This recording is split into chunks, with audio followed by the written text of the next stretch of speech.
Hello friends, smarty classes जी में आपका बहुत बहुत स्वागत है। आज हम लेकर आए हैं डीएलएड प्रथम सेमेस्टर के गणित सब्जेक्ट की यूनिट 1 को। क्या है यूनिट 1? संख्या तथा संख्यांक का बोध, अंकों का ज्ञान तथा स्थानीय मान ज्ञात करना। इस वीडियो में हम वो सारे क्वेश्चंस आपको बताएंगे जो एग्जाम्स में आए हुए हैं या एग्जाम में आते रहे हैं। और कोई भी टॉपिक इस वीडियो में जो है जो आपका यूनिट 1 है उससे बाहर नहीं आएगा। एग्जाम में सभी टॉपिक इसमें कवर किया है। तो चलो सबसे पहले बात करते हैं संख्या की। संख्या क्या है? तो संख्या को पहले पार्टीशन पढ़ लेते हैं हम। इसको कितने भागों में डिवाइड किया गया है, बेसिक्स जो है। संख्या को 2 भागों में विभाजित किया गया है। कौन कौन से हैं? परिमेय संख्याएं और दूसरा है अपरिमेय संख्याएं।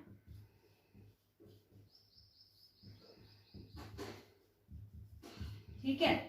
अब परिमेय संख्याओं की बात करें तो इसको भी 2 भागों में विभाजित किया गया है। क्या है 2 भाग? भिन्न और पूर्णांक। पूर्णांक को भी 2 भागों में विभाजित किया गया है, ऋण पूर्णांक और धन पूर्णांक। धन पूर्णांक को हम ये भी कह सकते हैं पूर्ण संख्याएं, क्योंकि धन पूर्णांक में वे सभी संख्याएं हैं जो पूर्ण संख्याएं होती हैं। पूर्ण संख्याओं को 2 भागों में विभाजित किया गया है, शून्य और प्राकृतिक संख्याएं। ठीक है।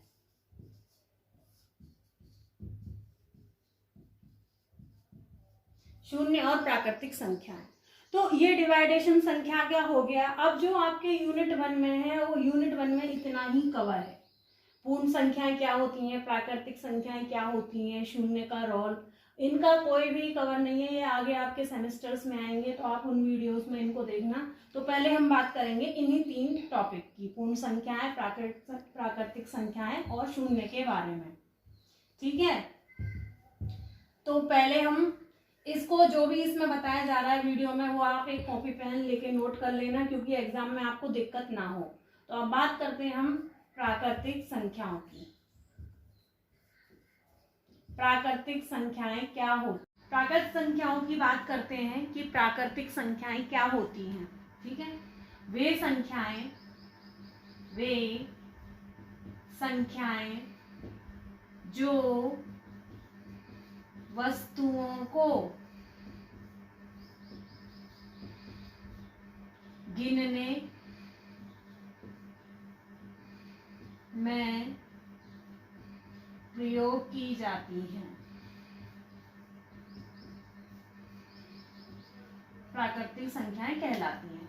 तो प्राकृतिक संख्याएं क्या हो गई? वे संख्याएं जो वस्तुओं को गिनने में प्रयोग की जाती हैं, प्राकृतिक संख्याएं कहलाती हैं। प्राकृतिक संख्याएं कहलाती हैं।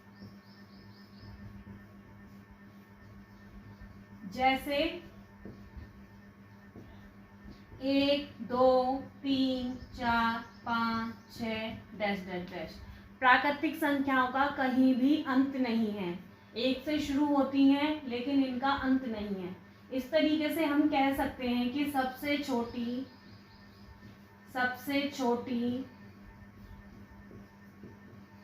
प्राकृतिक संख्या कौन सी है? सबसे छोटी प्राकृतिक संख्या क्या है? 1। प्राकृतिक संख्याओं को इंग्लिश में नेचुरल नंबर्स कहते हैं। वैसे तो जो एग्जाम पेपर है वो हिंदी में ही आता है, लेकिन जो सीबीएसई के स्टूडेंट्स हैं उनके लिए बता दें, प्राकृतिक संख्याओं को नेचुरल नंबर्स कहते हैं। लेकिन आपको डेफिनेशन जो है वो हिंदी में ही लर्न करनी पड़ेगी और हिंदी में ही लिखना होगा। अब बात करते हैं पूर्ण संख्याओं की। पूर्ण संख्याएं क्या होती हैं? ठीक है। तो यदि प्राकृतिक संख्याओं में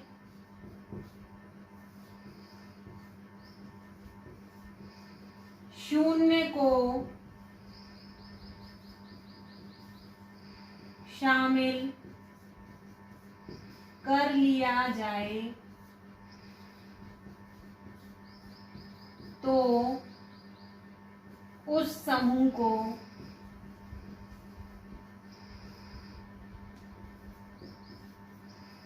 पूर्ण संख्या कहते हैं, उस समूह को पूर्ण संख्याएं कहते हैं। यानी जो हमारे पास प्राकृतिक संख्याएं हैं 1 2 3 4 5 अप टू, ठीक है, इसमें अगर हम शून्य को शामिल कर लें तो ये क्या बन जाती है, पूर्ण संख्याएं। तो पूर्ण संख्या में अगर ये बात करें कि सबसे छोटी पूर्ण संख्या कौन सी है, सबसे छोटी पूर्ण संख्या कौन सी है, तो कौन सी पूर्ण संख्या है, 0। अगर 0 को हटा दें तो ये सभी प्राकृतिक संख्याएं होती हैं और 0 को शामिल करने के बाद ये बन जाती है पूर्ण संख्याएं। इसलिए पूर्ण संख्याओं को 2 भागों में बांटा गया है, शून्य और प्राकृतिक संख्या। पूर्ण संख्याओं को इंग्लिश में कहते हैं होल नंबर्स। क्या कहते हैं, होल नंबर्स। ठीक है, दोनों डेफिनेशन समझ में आ गई प्राकृतिक संख्या और पूर्ण संख्याओं की।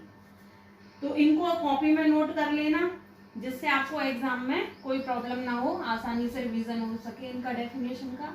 एग्जाम में कोई ना कोई डेफिनेशन जरूर पूछी जाती है। अब इसके बाद बात करते हैं हम संख्यांक की। संख्यांक से पहले बात करेंगे अंक। अंक कितने होते हैं, अंक होते हैं हमारे पास 10। कौन से, 0 1 2 3 4 5 6 7 8 9, कुल मिला के हो गए ये 10। 1 2 3 4 5 6 7 8 9 10। तो ये सभी जो अंक हैं इन्हीं को संख्यांक कहते हैं। इन अंकों को ही संख्यांक कहते हैं, क्योंकि इन्हीं अंकों से मिलकर संख्या बनती है। तो बात कर लेते हैं संख्या की।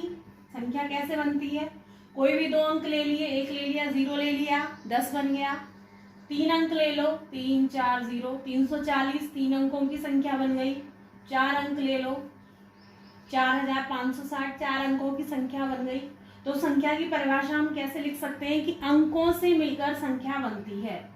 इसको परिभाषा को हम कैसे कह सकते हैं, अंकों से मिलकर संख्या बनती है। ठीक है, बात समझ में आ गई। अब संख्या के बाद बात करेंगे हम स्थानीय मान की। स्थानीय मान क्या होता है, स्थानीय मान परिभाषा इसलिए लिखाई जा रही है क्योंकि एग्जाम में पूछी जाती है।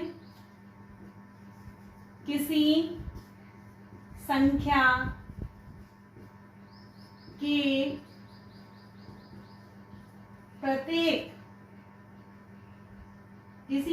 के प्रत्येक स्थान के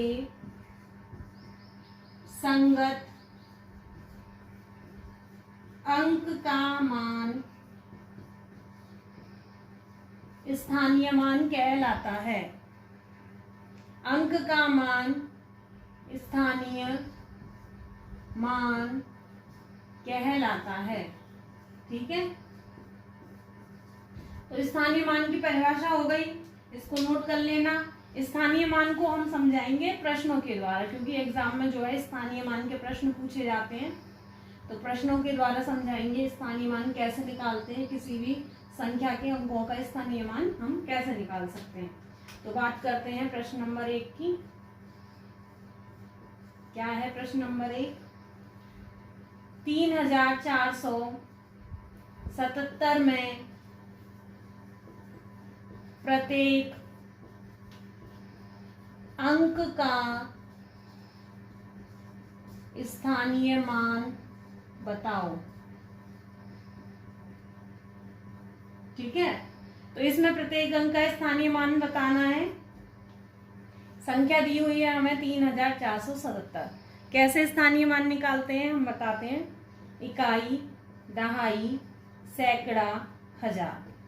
इस 7 की बात करें तो ये 7 है इकाई के स्थान पर। इकाई मतलब 1 होता है, तो 7 गुणा 1, 7 एकम 7। इस वाले 7 की बात करें तो ये कहाँ पर है, दहाई। दहाई का मतलब 10, तो 7 गुणा 10 यानी 7 धाम 70 आ गया। 4 की बात करें, 4 कहाँ पर है, सैकड़ा के स्थान पर, 100 हो जाएगा।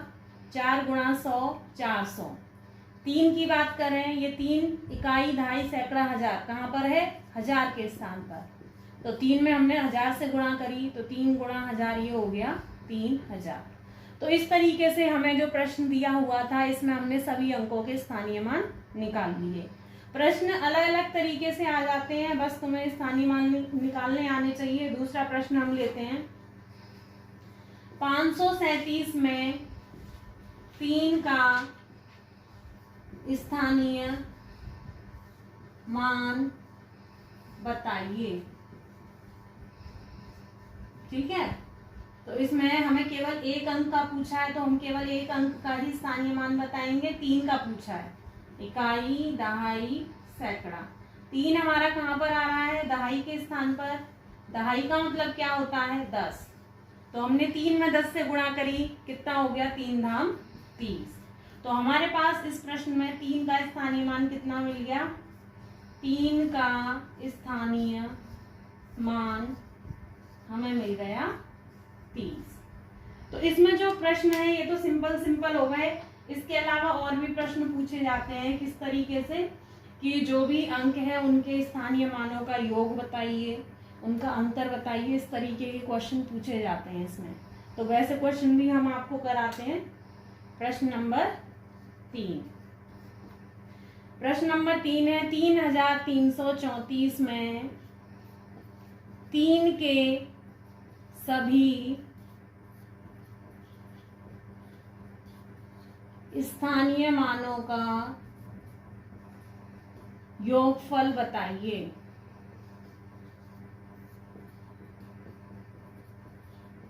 ठीक है, तो पहले हमें इस प्रश्न में क्या करना है? 3 के सभी स्थानीय मानों का क्या निकालना है? योगफल। तो उससे पहले 3 के स्थानीय मान निकाल लेंगे, फिर उनको जोड़ देंगे। संख्या दी हुई है 3334, इकाई, दहाई, सैकड़ा, हजार। तो 3 है हमारे पास ये इस प्रकार। ये वाला 3 है हमारे पास दहाई के स्थान पर, दहाई मतलब 10, तो इसका स्थानीय मान हो गया 30।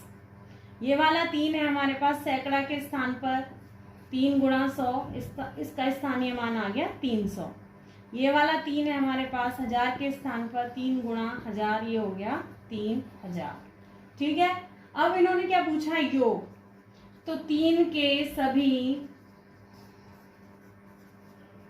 स्थानीय मानों का योग। योग का मतलब क्या है? इन सभी को जोड़ना है। तो 30 प्लस 300 प्लस 3000, तो इन सभी को जोड़ लिया हमने, तो ये आ गया 3330। तो इस तरीके ये योग का क्वेश्चन हो गया कि 3 के सभी। अब बात करते हैं प्रश्न 4 की। क्या है प्रश्न 4? 545 में 5 के स्थानीय मानों का अंतर बताइए।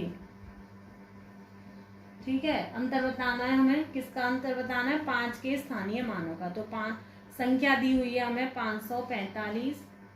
5 के स्थानीय मान निकाल लेते हैं, इकाई, दहाई, सैकड़ा। ये वाला 5 हमारा इकाई के स्थान पर है, तो 5 गुणा 1 यानी 5 एकम 5। ये वाला 5 कहाँ है? इकाई, दहाई, सैकड़ा। कहाँ पर है ये? सैकड़ा। सैकड़ा मीन 100, तो 5 गुणा 100, तो कितना हो गया ये? 500। तो अब प्रश्न में हमें पूछा है अंतर। अंतर का मीन्स घटाना होता है। तो 5 के सभी स्थानीय मानों का अंतर निकालना है हमें। तो अंतर हो जाएगा ये 500 माइनस 5, तो कितना आ गया? 495। तो इस तरीके के जितने भी स्थानीय मान पर बेस्ड क्वेश्चन होते हैं वो इस वीडियो में बता दिए हैं कि किसी भी अंक का कैसे निकालेंगे और एक अंक का कैसे निकालेंगे, सभी अंकों का कैसे निकालेंगे और स्थानीय मानों का योग कैसे निकालेंगे, अंतर कैसे निकालेंगे। इस यूनिट में से और भी ऐसे क्वेश्चंस हैं जो एग्जाम में आते हैं, वो आपको मिलेंगे वीडियो सेकंड में। जो हमारी इसकी यूनिट 1 की वीडियो सेकंड है उसमें मिलेंगे। तो इस वीडियो के बाद आप उसको जरूर देखें, और अगर कुछ भी आपको किसी भी क्वेश्चन में प्रॉब्लम होती है उसको कमेंट बॉक्स में लिखें, तो हम उसको बताएंगे। और लाइक करें वीडियो को, सब्सक्राइब करें। Thank you.